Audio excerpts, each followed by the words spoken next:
அனைவருக்கும் என் அன்பார்ந்த வணக்கங்கள். நம்ம இன்னைக்கு திருப்பள்ளீஸ்வரர் வைகுந்தநாத சுவாமி கோவில் பற்றி தான் பார்க்க போகிறோம். இந்த கோவில் எங்கே இருக்குன்னு கேட்டிங்கன்னா, கல்பாக்கத்துலேருந்து 4 கிலோமீட்டர் தூரத்தில் தான் இந்த கோவில் இருக்குது. சப்போஸ் நீங்கள் ப்ரைவேட் வெஹிக்கிளில் வரீங்கன்னா, நான் கூகுள் கோஆர்டினேட்ஸ் டிஸ்கிரிப்ஷனில் ஷேர் பண்ணுறேன், அதை பார்த்துட்டு வாங்க. இந்த கோவிலில் ஒரு பெரிய விசேஷம் என்னென்னு பார்த்தீங்கன்னா, ஒரே கோவிலில் விஷ்ணு சன்னதியும் இருக்கும், சிவன் சன்னதியும் இருக்கும். அதனால தான் இந்த கோவில் பேரே திருப்பள்ளீஸ்வரர் வைகுந்தநாத சுவாமி கோவில் அப்படின்னு வச்சுருக்காங்க. வெளிலேருந்து பார்க்கும்போது ரொம்ப அழகாக இருக்குது இந்த கோவில். இந்த ஏஎஸ்ஐ கண்ட்ரோலில் இருக்குது இந்த கோவில். பார்த்தீங்கன்னா என்ட்ரன்ஸ்க்கும் கோவிலுக்குமே நல்ல டிஸ்டன்ஸ் இருக்குது. இங்கே பாருங்கள், சூப்பராக இருக்குது. அதுவும் பச்சை பசேர்னு இருக்குது சுற்றி. வாங்க போய் பார்ப்போம். நம்ம அப்படியே கோவில் உள்ள போகலாம் வாங்க. இந்த கோவில் நாங்கள் மத்தியான நேரத்தில் போனதுனால யாருமே இல்லை, ரொம்ப அமைதியாக இருந்தது, பார்க்கவும் ரொம்ப அழகாக இருந்தது. நான் முன்னாடி சொன்ன மாதிரியே இந்த கோவிலுக்கு 2 மூலவர். ஒன்று திருப்பள்ளீஸ்வரர் சிவன், இன்னொன்று வைகுந்தநாத சுவாமி விஷ்ணு. இதை தவிர யார் யாருக்கெல்லாம் தனி சன்னதி இருக்குன்னு பார்த்தீங்கன்னா, அங்கேற்கண்ணி விநாயகர், 6 முகம் கொண்ட முருகருக்கு இருக்கு. இந்த கோவிலில் பலிபீடமும் நந்தியும் திருப்பள்ளீஸ்வரர் ஃபேஸ் பண்ணிட்டு இருக்கோம். கருடர் வைகுந்தநாதரை ஃபேஸ் பண்ணிட்டு இருப்பாரு. இந்த கோவில் 7ஆம் நூற்றாண்டுல 2ஆம் நரசிம்மவர்மரால் கட்டப்பட்டிருக்கு. இந்த கோவிலில் ஒரு ஆச்சரியமான விஷயம் என்னன்னு பார்த்தீங்கன்னா, இந்த கோவிலில் நிறைய இன்ஸ்கிரிப்ஷன்ஸ் இருக்கு. அதில் ஒரு குறிப்பிட்ட இன்ஸ்கிரிப்ஷன் எதை பற்றின்னு பார்த்தீங்கன்னா, பல்லவர்களோட லைனேஜ், அவங்களோட ஃபோர்ஃபாதர்ஸ் யார், அவங்களோட முன்னோர்கள்லாம் யார் அப்படின்னு சொல்லிட்டு அவங்க மென்ஷன் பண்ணியிருக்காங்க.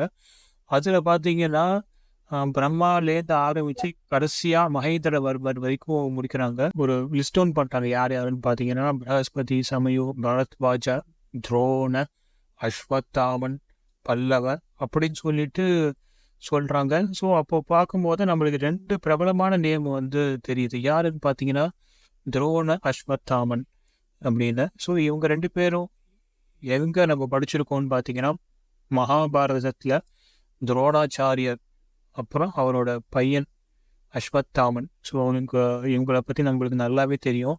ஸோ இவங்களை பல்லவர்கள் முன்னோர்கள் ஒரு நம்பிக்கையா இல்லை இது உண்மையா அப்படின்னு சொல்லிட்டு ஒழுங்காக தெரியல. பட் அவங்க அந்த கோவிலில் ஒரு இன்ஸ்கிரிப்ஷனில் இருக்குது.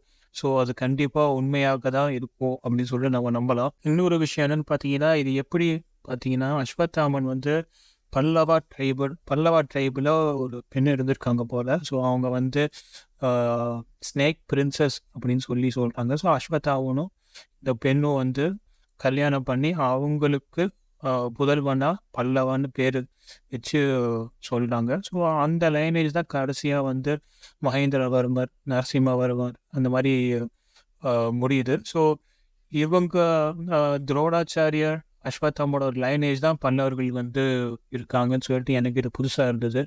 ஸோ உங்களுக்கு சொல்லலாம்னு எனக்கும் ரொம்ப எக்ஸைட்டிங்காக இருந்தது, அதுன்னு சொல்லிட்டேன். இந்த கோவில் ஸ்ட்ரக்சரை பார்க்கும்போது ரெக்டாங்குலர் ஷேப்பில் இருக்கும். பேஸ்மெண்ட்லாம் ஒன்றும் இருக்காது, மேலே விமானமும் இருக்காது. வெறும்னா ஒரு 5 சன்னதி இருக்கும்.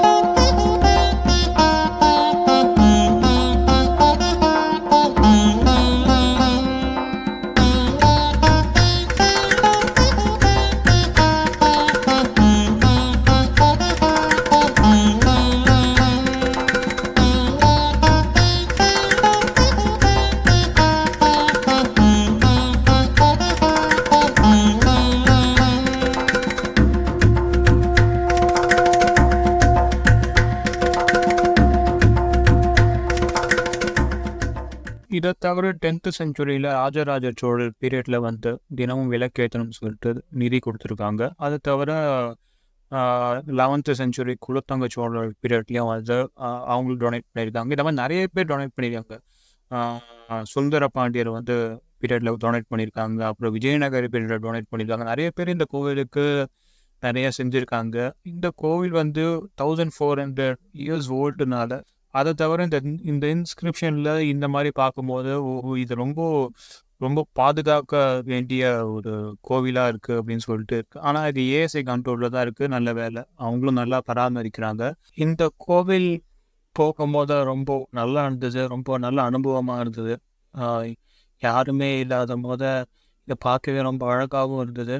இந்த கோவிலில் ஒரு நிறைய ஆச்சரியமான விஷயங்கள்லாம் நம்மளுக்கு தெரிய வந்தது. அட் த சேம் டைம் இதை நல்லா பராமரிக்கிறாங்க. நீங்கள் கண்டிப்பாக இந்த கோவிலை விசிட் பண்ணலாம்.